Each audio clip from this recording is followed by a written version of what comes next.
Hoy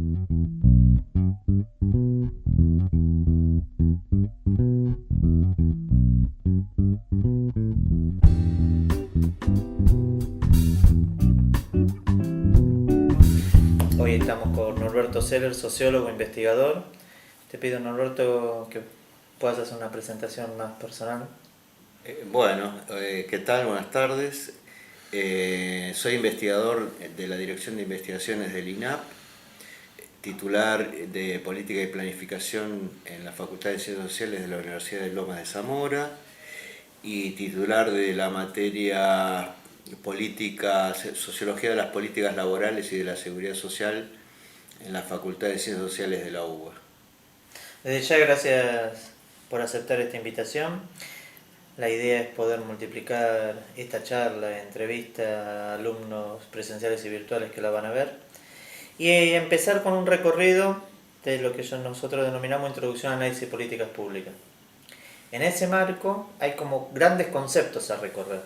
Uno que es el concepto del Estado, burocracia, nuevas formas de gestión, ¿no? Y la participación de los ciudadanos en el campo de lo público. En el campo del Estado, por más que sea muy amplia la pregunta, ¿cómo podrías conceptualizar el Estado con distintas vertientes teóricas? Bueno, digamos que el Estado, en primer lugar, creo que hay que aclarar, aunque pueda parecer redundante, que es una estructura de poder que se conformó a lo largo del desarrollo de la sociedad capitalista. Y en ese sentido es una institución moderna que tiene una complejidad muy importante, que tiene que ver con el tema del poder, de la fuerza, del orden jurídico y de las distintas formas de intervención del Estado en la vida privada y en la sociedad civil. A partir de ahí surgen distintos modelos a lo largo de distintas etapas históricas y distintas concepciones filosóficas, políticas, sociológicas, económicas, acerca de cuál debe ser el rol del Estado y sus formas de intervención en la sociedad civil y en la vida íntima de las personas. Por otro lado, desde nuestra perspectiva, ubicados en el hemisferio sur, en un país llamado Argentina, dentro del ámbito del Mercosur, también tendríamos que tener cuidado con trasladar automáticamente este tipo de categorías que se han trabajado en los países centrales a nuestra realidad, ¿no? Nosotros hemos sufrido procesos parecidos y a la vez distintos de lo que han sufrido los países centrales en su desarrollo capitalista y estatal. En este sentido hay muchas corrientes que van desde la función moral del Estado que planteaba Durkheim hasta las teorías que plantean el fin del Estado. Y en nuestro caso deberíamos hacer un esfuerzo adicional para repensar estas teorías de Estado, de administración, de lo que debe ser el empleo público, de lo que deben ser las políticas públicas, en una economía periférica respecto a la economía mundial. ¿Cuáles serían las acciones del Estado? Uno podría pensar, promueve, garantiza, regula, fiscaliza, relaciona. Para vos, ¿qué otras acciones más conlleva el Estado? No, en primer lugar, me parece que conviene definir, y en especial desde nuestra perspectiva histórica reciente, que las intervenciones del Estado dependen de las concepciones filosóficas y políticas y económicas que están detrás de ese tipo de intervenciones. Primero, es conveniente aclarar qué tipo de concepciones acerca del hombre, del Estado y de la sociedad existe detrás de cada forma de intervención del Estado. En los años 90, con los antecedentes que surgen a partir de la dictadura militar, hubo una forma de intervención que se caracterizó por fomentar la regulación a partir del mercado y en retirar al Estado de las distintas formas de intervención en la vida económica y social en nuestro país. De ahí el tema de las privatizaciones, de la desregulación, de la retirada de la intervención del Estado en el mercado, de la desregulación en las políticas laborales, las privatizaciones respecto a las instituciones de la seguridad social, como fueron las AFJP o las ART, y esto habla de una determinada concepción, de un individuo autorresponsable, que es responsable de lo que le pasa, ¿no? Si es exitoso en materia del empleo que desempeña, o si es un desocupado. En este sentido no hay cuestiones estructurales importantes para analizar, sino que es el individuo y su complemento, la empresa moderna, son los actores fundamentales de esa sociedad.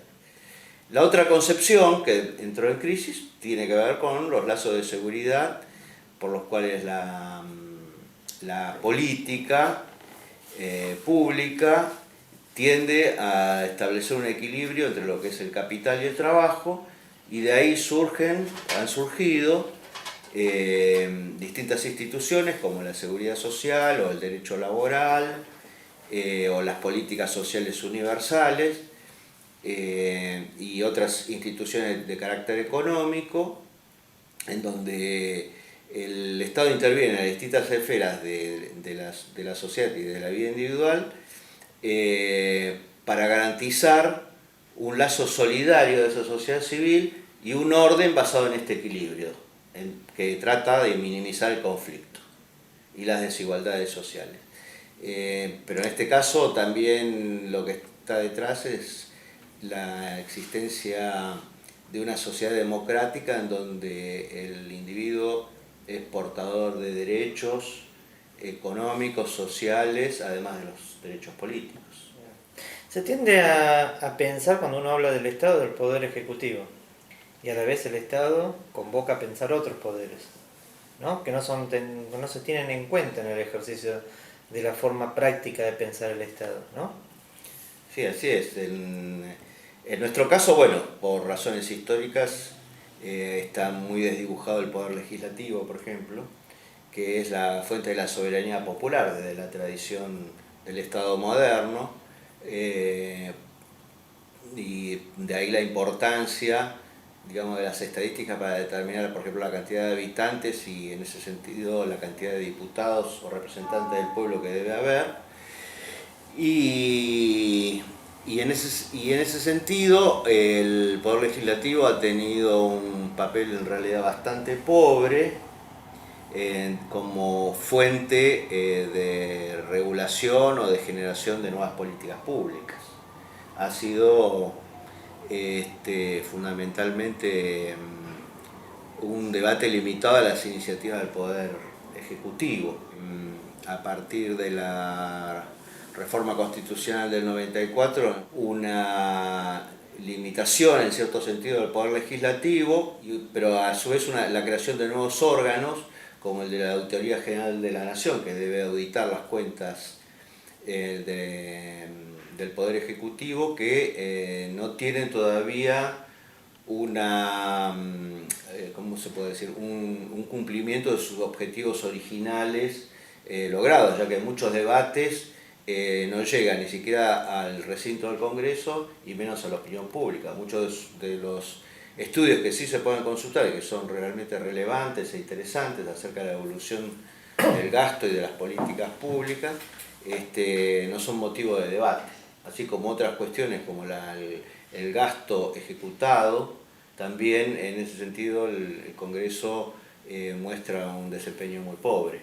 Y la otra cuestión es la del Poder Judicial, en la cual sí se avanza en una reforma que todavía está a medio camino, a mi criterio, con la creación del Consejo de la Magistratura, que debe seleccionar a los jueces y fiscales, y que a su vez debe establecer el juicio político en los casos de denuncias. Hubo algunos avances importantes, pero también es una institución nueva y y que aún debería jugar un papel más importante en la renovación de lo que es el Poder Judicial. Pero en los últimos años vemos que por cuestiones de demanda social el Poder Judicial ha crecido mucho en la cantidad de funcionarios y en especial el Ministerio Público, que comprende a los fiscales y a los defensores públicos.